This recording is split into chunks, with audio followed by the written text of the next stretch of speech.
नमस्कार, मैं हूं गुड्डू और आप देख रहे हैं जनता एक्सप्रेस लाइव। आज हमारे स्टूडियो में जाप के नेता रघुपति यादव जी मौजूद हैं। इनसे बात करने से पहले आइए डालते हैं इन पे एक नजर। बड़हरा विधानसभा क्षेत्र से जन अधिकार पार्टी के प्रत्याशी के रूप में रघुपति यादव जी मैदान में हैं।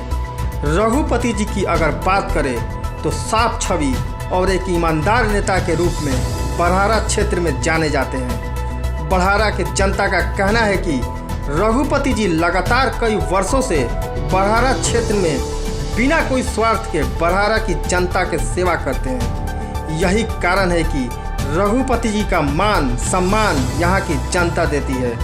वहीं रघुपति जी का कहना है कि मुझे नेता नहीं बल्कि बेटा बनकर यहाँ की जनता की सेवा करना है।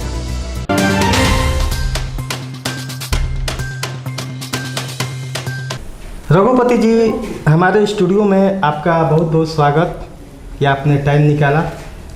सबसे पहला सवाल कि आप पहली बार चुनाव मैदान में कूद रहे हैं, क्या लगता है आपको? पहले तो मैं आपके चैनल देखने वाले जो भी दर्शक और महानुभाव हैं, मैं उनको प्रणाम सलाम नमस्कार करता हूँ। बात रही मैं पहले चुनाव लड़ रहा हूँ, ऐसी कोई बात नहीं है। हमने हमेशा देखा है, आपको पता होना चाहिए कि 2011 से मेरा परिवार चुनाव लड़ रहा है पंचायत स्तर पर। आज के डेट में भी अभी 2011 से कंटिन्यू हम लोग मुखिया हैं पिरौटा पंचायत के। नहीं, मेरा कहने का मतलब विधायक का चुनाव। जी, विधायक का चुनाव लड़ रहे हैं। तो आपको ये भी पता होना चाहिए कि विधायक का चुनाव, एमपी का चुनाव और मुखिया के चुनाव में क्या फ़र्क होता है। मुखिया के चुनाव घर का चुनाव होता है, सब अगल बगल के लोग ही खड़े रहते हैं। एक गांव से 10 आदमी खड़ा रहता है, 5 आदमी खड़ा रहता है। वहाँ सुई से लेकर धागा तक देखा जाता है कि सुई मिला है कि नहीं, धागा मिला है कि नहीं, ज़रूरत पर ये काम आए हैं कि नहीं। घर का चुनाव जितना कठिन है, हमको नहीं लगता है कि एमपी और एमएलए का विधायक उतना कठिन होगा चुनाव। क्या लगता है कि जिस तरह से आप अपने पार्टी की तरफ से, जन अधिकार पार्टी की तरफ से प्रत्याशी के रूप में उभरे हैं, क्या लगता है जनता का सपोर्ट मिल रहा है आपको क्षेत्र में? देखिए, सबसे बड़ी बात है कि मैं तो नेता हूँ नहीं, पहले क्लियर कर देता हूँ आपको। मैं नेता हूँ नहीं, मैं पूरे बड़हरा विधानसभा क्षेत्र का बेटा हूँ। हर घर का बेटा और भाई भतीजा बनकर अपने क्षेत्र के परिवार के लोगों को मैं सेवा करना चाहता हूँ। एक सेवादार के रूप में रहना चाहता हूँ। एक बेटा का जो दायित्व होता है, जो फ़र्ज होता है, मैं उसको निर्वहन करने का काम करता हूँ। किसी भी परिस्थिति में, किसी भी समय 24 घंटा निरंतर अपने आप को लगाए रहता हूँ। और मुझे उम्मीद है और विश्वास है कि लोग बेटा को ज़रूर पसंद करेंगे। अच्छा, ऐसा कौन सा समस्या है आपके क्षेत्र में जो अभी तक कोई भी विधायक जीतने के बाद उसे पूरा नहीं कर पाया? सर, कौन सा समस्या, ये कहिए कि कौन समस्या, क्या क्या समस्या नहीं है, क्या क्या समस्या नहीं है। सर, आपको पता होना चाहिए कि पूरे बड़हरा विधानसभा क्षेत्र में जो समस्या है वो कहीं दूसरे क्षेत्र में नहीं है। अन्य जगहों पर यहाँ कुछ विकास हुआ ही नहीं है। 5 साल में सिर्फ बैकवर्ड और फॉरवर्ड किया गया है यहाँ पर। इसके सिवा यही विकास हुआ है कि बैकवर्ड फॉरवर्ड हुआ है। आपस में लोग को लड़ाने का काम किया गया है। हिंदू मुस्लिम हुआ है।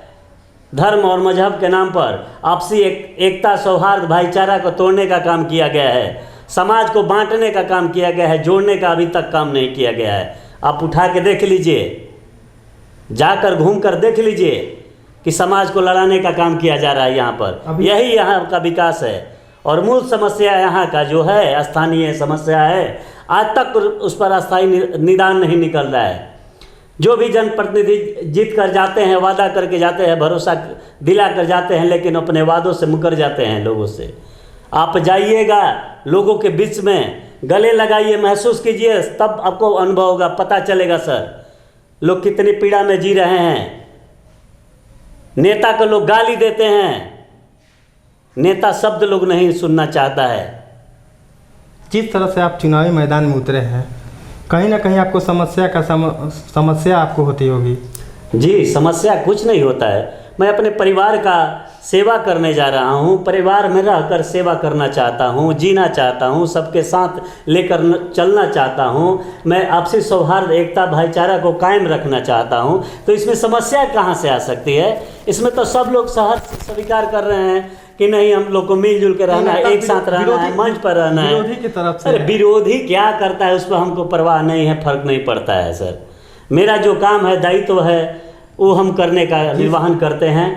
और रही बात समस्या यहाँ का, तो यहाँ का तमूल बड़हरा विधानसभा क्षेत्र का समस्या है बाढ़। जो एरिया बाढ़ में आता है, जो चपेट में आता है, जो गांव आता है, आप जाकर उन गांवों में पता कीजिए, उन लोगों से पता कीजिए, उन नौजवानों से पूछिए, उन बुजुर्गों से पूछिए, उन माताओं से पूछिए, उन बहनों से पूछिए क्या परिस्थिति हो बाढ़ में, किस प्रकार ज़िंदगी जीते हैं लोग। अस्त व्यस्त हो जाता है जीवन, खाने एक एक दाने के लिए लाले पड़ जाते हैं गरीब आदमी के लिए।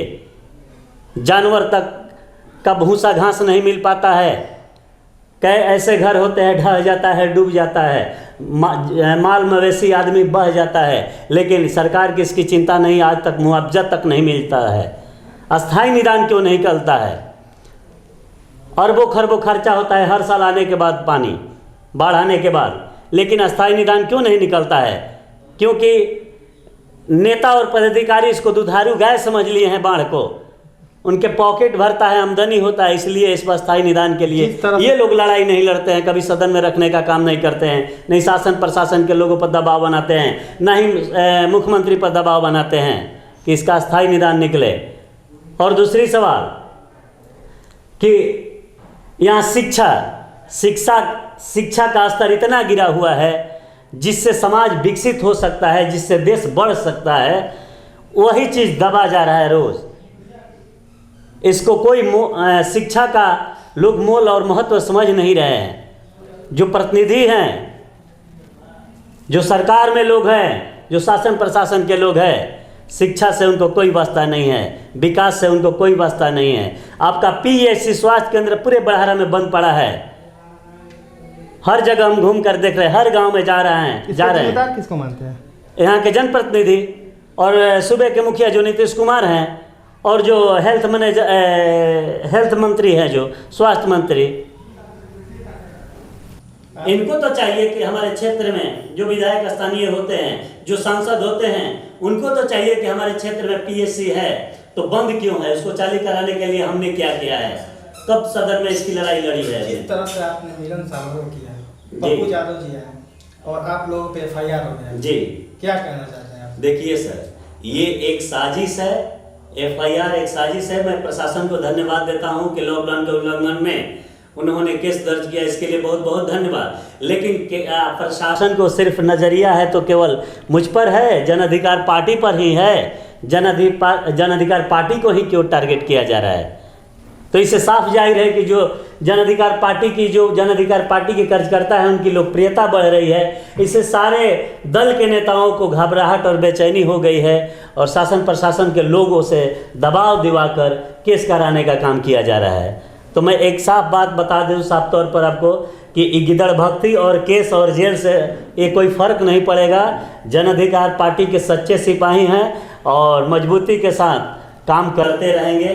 जो मेरा काम है, जो मेरा मिशन है, जो मेरा लक्ष्य है कि पप्पू यादव को मुख्यमंत्री बनाने के लिए पूरे प्रदेश के लोग जो जगे हैं, जागृत हो रहे हैं, उनको निश्चित तौर पर इस गिदड़ भक्ति और केस पेश वगैरह से ही डरने वाले नहीं। जिस तरह से आपके क्षेत्र में बुजुर्ग हो या युवा हो, आपको दुलार प्यार मिल रहा है आपके क्षेत्र में, क्या आपकी पहली प्राथमिकता क्या होगी अगर आप जीतते हैं तो? जी, जीतते हैं तो हमारी प्राथमिकता है, हम खास तौर पर ऐलान भी कर चुके हैं। हमारे माननीय सांसद पप्पू यादव जी जब बड़हरा विधानसभा क्षेत्र के बबनगांव खेल मैदान में है, उन्होंने भी इस चीज़ को रखा कि फर्स्ट प्राथमिकता होगी कि बाढ़ क्षेत्र मुक्त बना देंगे बड़हरा को, दलाल क्षेत्र मुक्त बना देंगे, भ्रष्टाचार मुक्त बना देंगे, विकास युक्त बनाएंगे, और उसमें पीएचसी जो बंद है वो चालू कराने का काम करेंगे। शिक्षा में सुधार होगा, निश्चित तौर पर स्कूल समय से खुलेगा, समय से लोग आएंगे, टीचर अच्छे अच्छे टीचर होंगे, और जो सरकार का एथी हो, क्या बोलते हैं, जो सिस्टम है उसमें निश्चित तौर पर हम बदलाव करेंगे। जो व्यवस्था है, व्यवस्था में हमको परिवर्तन करना है। आपके सामने अभी कौन कौन सी चुनौती है? अभी हमारे साथ बहुत सारी चुनौतियां हैं, चुनौती ही चुनौती है। बड़हरा को सबसे तो एक सुंदर और स्वच्छ बड़हरा का निर्माण करना है, जिसमें सब लोग मिल के रहे, सब लोग हंसी पूर्वक रहे, एक घाट पर सब लोग रहे, एक घाट पर पानी पिए, एक मंच पर रहे। मैं यही कहती करता हूँ कि सब लोग मिलजुल कर इसके विकास के बारे में सोचे। चुनौतियाँ है जो वो निश्चित तौर पर आपराधिक जो है निश्चित तौर पर शांत हो जाएंगे, और जो दलाल है निश्चित तौर पर वो ब्लॉक में आपको दिखाई नहीं देंगे। भ्रष्टाचार जो बढ़ रहा है निश्चित तौर पर, और यहाँ के जो बेटी बहन है, जो लड़की है, लड़का है, किसी भी समय वो रात हो दिन हो स्कूटी से घर आने जाने के लिए स्वतंत्र होगी। उस पर कोई अपराधी का अगर दृष्टि पड़ जाता है तो निश्चित तौर पर उसको हम लोग बख्शने वाले नहीं हैं। जिस तरह से वर्तमान विधायक कह रहे हैं कि हमने 5 साल में बहुत ज़्यादा विकास किया है बड़हरा क्षेत्र में, क्या कहना है आपका? सर, मैं क्लियर कर देना चाहता हूँ कि जो विधायक जी बोल रहे हैं सारा गलत है, झूठ है, मनगढ़ंत है। विकास से कितना लोग खुश हैं ये भी आपको पता होना चाहिए। आप जाइए क्षेत्र में घूमिए, विधायक जी को कहिए कि आप क्षेत्र में घूमिए और जाकर देखें, तब इनको पता चलेगा, विकास नजर आएगा। कहाँ विकास हुआ है? हर जगह रोड आज गड्ढा बना हुआ है, लोग बेमौत मर रहे हैं, लोग चलने वाले गाड़ी सवारी पलट रही है, लोग मर रहे हैं। और जाकर देखिए अभी ऐसे ऐसे जगह पानी लगा हुआ है जहाँ से गांव निकलता है, लोग आज भी ठेहुना भर पानी में हेल कर जाते हैं और गांव को पार करते हैं। गड्ढा में गिरकर भी आज भी लोग उड़ाकर लोग पार करते हैं गाड़ी को, और कहते हैं कि विकास हुआ है। विकास कुछ नहीं हुआ है, सरासर गलत बात है। और विकास यही हुआ है कि ऊंच नीच का और बैकवर्ड फॉरवर्ड का ही विकास हुआ है। यही इन्होंने 5 साल में किया है, इसके अलावा कुछ नहीं किया है। जाकर देख लीजिए बड़हरा में, बड़हरा गांव है, उधर बांध है, कहीं उस पर काम हुआ है तो बता दीजिए। सलेमपुर है, अगर काम हुआ होता, विकास हुआ होता तो आपका पीएसी ठीक होता, बड़हरा बाढ़ क्षेत्र मुक्त होता, और शिक्षा में सुधार होता। सब तो बंद पड़ा हुआ, तो विकास कहाँ से हुआ? ना ही स्टेडियम का व्यवस्था हुआ, ना ही खेल के मैदान का हुआ। बच्चे दौड़ने वाले हैं, जो नौकरी पाने वाले हैं, चाहने वाले हैं, वो कहाँ दौड़ेंगे, कहाँ खेलेंगे, कहाँ कूदेंगे? इसकी है व्यवस्था कहीं? कि कहाँ है विकास? किस बात की विकास? ये तो और कम से कम हमको लगता है और 30 साल पीछे चला गया बड़हरा, कहीं विकास नहीं हुआ है। क्या लगता है कि आप इस चुनाव में जीत हासिल कर पाएंगे? जी, जीत हासिल कर पाएंगे या नहीं ये हमको पता नहीं है, लेकिन मैं सबका बेटा बन जाऊंगा, और बेटा बन भी रहा हूँ, लोग मान रहे हैं। निश्चित तौर पर मैं एक बेटे के रूप में हमेशा अपने क्षेत्र के सेवा के लिए समर्पित रहूँगा।